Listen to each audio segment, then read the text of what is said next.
Good day po teachers! Welcome back po dito sa Learning Pal, kung saan po tayo nag-share ng latest DepEd news and updates and free learning resources. So ngayon pong taon, 2025, ay meron pong bagong benepisyo ang PhilHealth dahil nadagdagan na po yung mga cases.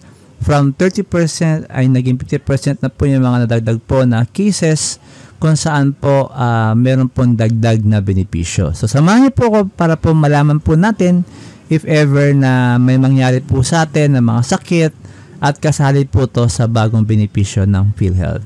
Hatid namin ang pinalawak at bagong benepisyo para sa pamilyang Pilipino. So, ito po, sa mga atake po sa puso, meron pong package code A, percutaneous coronary intervention. Dati po ay 30,000. Ngayon po ay naging 523,853 pesos at ang percent po na increase ay almost 1,000. Next po ay ito pong fibrinolysis. Ito po ay still under sa mga atake sa puso. From 30,000 ay naging 133,500 pesos na po yung pwede pong masagot ng PhilHealth.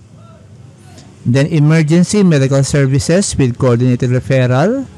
Interfacility transfer ay naging 21,900.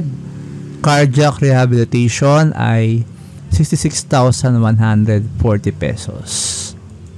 Next naman po is para po sa emergency care package.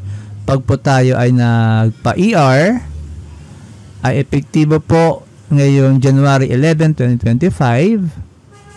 Ay saklaw ang emergency outpatient services na hindi sakop ng case rate packages, pati na rin ang mga commodities na kailangan ng pasyente sa ER department at mga extension facilities.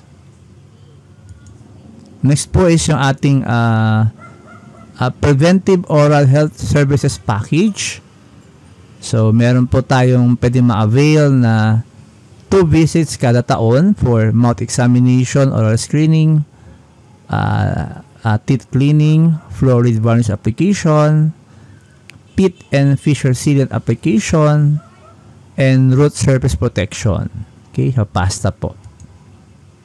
Then for kidney, ito po, no, uso po ito rin itong sakit na to. So kung meron po tayong kilala na kasama po natin na merong kidney disease, ay pwede po sila makapag-avail po nito, no? So chronic kidney disease stage 5, meron pong hanggang 1 million pesos para po sa living organ donor transplantation. And then para po rin sa mga dialysis patient, meron din po silang mga ino-offer, no? Meron po silang peritoneal dialysis para sa mga chronic kidney disease stage 5. So, ito po yung mga binibigay po nilang mga packages. So, napakarami po niyang packages po niya, no, na binigay po yung ating PhilHealth. At marami pong pwedeng natin ma-avail if ever na tayo po yung magkasakit. So, wag naman po, no. 9,000 benefit packages from GMA News website. Now, nung chinek po natin kung ano po itong mga to, napakarami po, no? Hindi ko na po maisa-isa.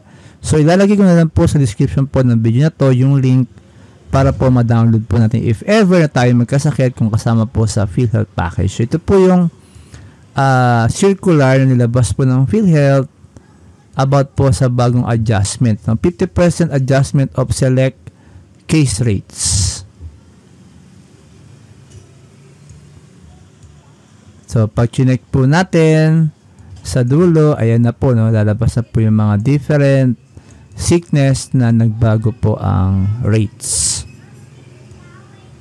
So, hindi na po natin yan po maisa-isa na dahil napakarami nga po, no. So, thankful po tayo na tinaas po yung package and hopefully, mas marami pa pong mga sakit ang mapasama dito po sa PhilHealth package na new rates ngayon pong 2025. So, salamat po sa pakikinig at panonood at if hindi pa po kayo nakapag-subscribe, please subscribe po dahil marami po tayong mga videos na i-upload para po magbigay po sa atin ng magandang mga balita. Yun lang po at maraming salamat!